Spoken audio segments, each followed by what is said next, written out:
Welcome back to the Technology Risk Podcast, where your guide through, well, the often messy reality of digital security. And today, we're looking at something that should frankly keep platform managers up at night. Yeah, how you can end up with a massive data leak, think 70,000 users' private info, without actually being hacked directly yourself. It's really the classic, maybe ultimate cautionary tale about supply chain risk these days. Definitely. And before we get into the nuts and bolts of how Discord ended up in this pretty awful situation. Please, if you find this kind of analysis useful, hit subscribe right now. Wherever you listen, Spotify, Apple Podcasts, YouTube Music, you know the drill. It really helps us keep bringing these insights to you. Okay, so Discord, huge platform, millions of interactions every day. And they got hit. Hard. About 70,000 users had incredibly sensitive government IDs exposed. But here's the twist, the really crucial part. Right, the breach wasn't on Discord's main systems. No, it was a third-party vendor, one they used for age verification. That was the weak link. That's the invisible perimeter just failing, right? Spectacularly. And, the stats back this up. Ponemon Institute, I think, found something like 63% of data breaches. Yeah, 63% trace back to third-party vendors or supply chain partners. It's staggering. It just shows you can outsource the function, like age verification, but you absolutely cannot outsource the final responsibility to your users. So that's what we're going to unpack today. How did this happen? How did a vendor link become such a privacy disaster? And maybe the tougher question, what do you do about a ransom demand? Especially when saying no means your user's data gets splattered all over the web. Let's start with the data itself. What exactly did the attackers manage to grab? They were really targeted. They went straight for the systems of the vendor handling those ID uploads for Discord's age checks. And once they were in that vendor's network? They took the crown jewels. We're talking PII of the highest order. Not just emails or passwords. No, scanned government IDs. Think passport scans, driver's licenses, plus full names, birth dates. And the link back, the associated Discord user handles. Exactly, which ties that sensitive ID directly to an online persona. It's, incredibly valuable data for criminals. And the potential for harm just skyrockets with that kind of PII. Experian actually put a number on it. Oh, yeah. Leaks involving PII like this are 400% more likely to lead to identity theft compared to other data types. 400%. Wow. Because once they have your actual ID scan? They basically have a starter kit for taking over your entire identity. Which brings us to that really difficult point. The ransom demand. Right. The attackers got the data, then they asked for money to delete it. And reportedly, both Discord and the vendor refused to pay. They took the, ethical stance. Which sounds right, doesn't it? Don't fund criminals. It does sound right. Ethically, it's often seen as the high ground, but the practical outcome here. Was that the point where it all went public? That seems to be exactly it. Refusing the ransom removed the attacker's only leverage besides exposure. So they didn't need to hold it back anymore. They just dumped it. Pretty much immediately, yeah. Onto dark web forums, Telegram channels. The data was out. And then came the screenshots appearing online, actual IDs linked to Discord usernames. The fallout must have been intense. Massive user outrage. And honestly, for the users, the technical detail of who got breached, it doesn't really matter. No, not at all. And that hits the core problem. Yeah. User perception. You submitted your ID to Discord because Discord asked for it. So if it leaks, in the user's mind, Discord leaked it. End of story. The vendor is invisible to them. And there's research on this too, right? Deloitte found. What was it? Something like 78% of consumers hold the main company responsible when a third party messes up with their data. 78%. So you, the main platform, you wear the reputational damage regardless. It's a direct result of how complex our digital ecosystems have become. Think about it. The average SaaS company uses, 130 third-party vendors.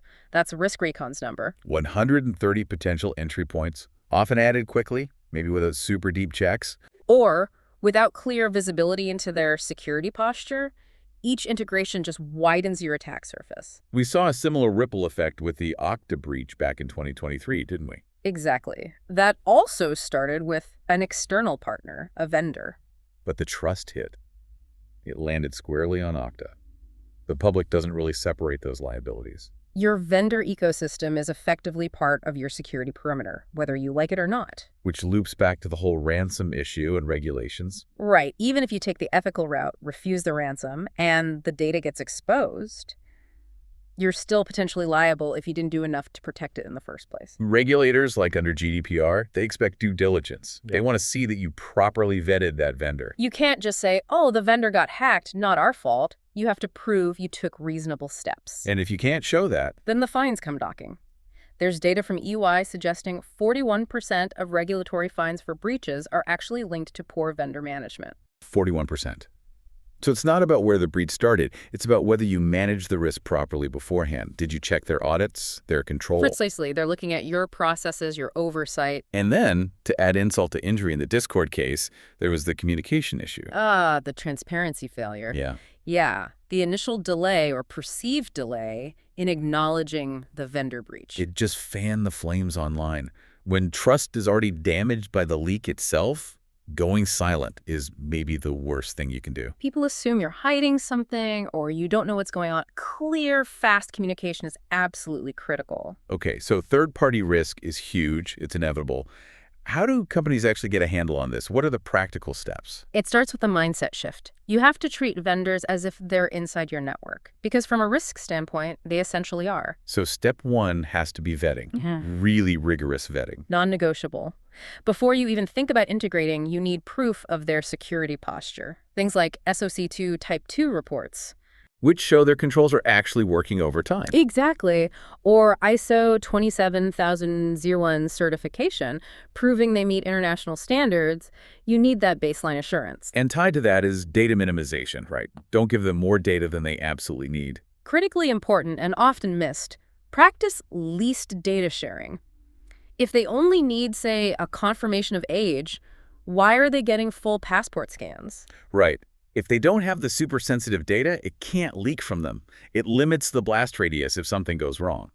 Vetting's crucial, but it's not a one-off. You need ongoing monitoring. Like automated systems watching for weird behavior. Yes. Tools that can spot unusual activity, unexpected data transfers, things that look out of place for that vendor connection in real time. And that makes a real difference in response time. Huge difference. BitSight reckons continuous monitoring can cut breach detection time by 55%. 55%. That's potentially the gap between a contained incident and a full-blown public crisis. Absolutely. And your incident response plans? The vendors have to be baked into those. They can't be an afterthought when things go sideways. No. Your teams need protocols. How do you get notified by the vendor? How do you respond together? Treat their compromise like an internal emergency for containment. And structurally, access control is key. Mandate zero trust for vendors. That means verify, always assume breach, grant least privilege, use identity-based access. So they only get into the specific things they need when they need them. Precisely. And strict segmentation. Yeah. Keep their systems walled off from your core infrastructure. No easy lateral movement if they get breached. It might be useful to look at a couple of examples where this went right and where it went wrong. Good idea. Let's take a success story first. There was a fintech firm, pretty security conscious. What did they do? They had a strict policy. All third parties needed tokenized access credentials that expired, and annual security reviews, pen tests.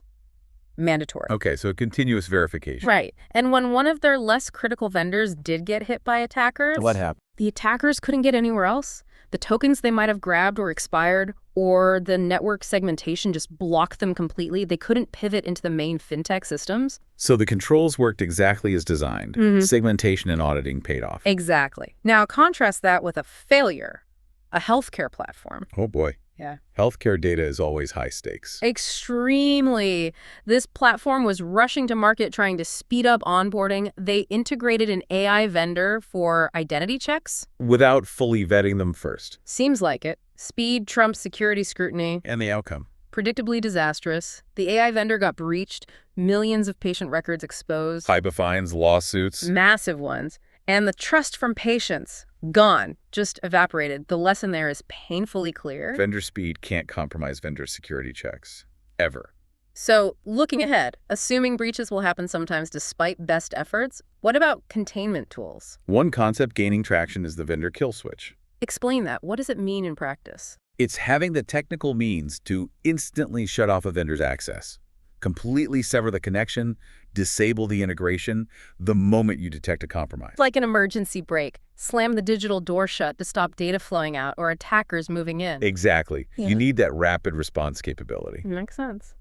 What else? Contracts need work too, right? Definitely. Contracts need to be much clearer. We need strong, shared responsibility clauses. Spelling out exactly who's responsible for what in terms of data protection, compliance, liability. Yes. No ambiguity, because ambiguity only helps the lawyers after a breach happens. Define it up front. And finally, staying ahead of the curve. Being proactive. You mean like using threat intelligence? Exactly. Subscribing to third-party threat intelligence feeds. Knowing about vulnerabilities or breaches hitting your vendor's ecosystems, maybe even before they tell you. Monitoring the neighborhood, not just your own house. You got it. You need that wider visibility. So bringing it back to Discord, their situation really hammers home the main point, doesn't it? Absolutely. An indirect hack through a partner caused direct and severe damage. Reputational, potentially financial. All stemming from a feature like age verification, which seems necessary, but became this huge liability because the third party wasn't secure enough. It proves that third-party governance isn't optional anymore. It's not just a checkbox. It is your hidden security perimeter. So the advice for anyone listening, especially if you manage a platform or rely on vendors. Audit those connections now. Yeah. Understand who has access to what data. Enforce zero trust principles. Segment them properly. And demand proactive breach reporting from every single partner. Make it contractual. Make it immediate. Because at the end of the day, Your platform security is only as strong as the weakest vendor in your chain, and you can bet the attackers already know that. well said. Thank you for tuning into this analysis on the Technology Risk Podcast. And please remember to subscribe and follow the Technology Risk Podcast. You can find us on Spotify, Apple Podcasts, YouTube Music, and all the other major podcast platforms. It helps us keep doing this. We'll talk to you next time.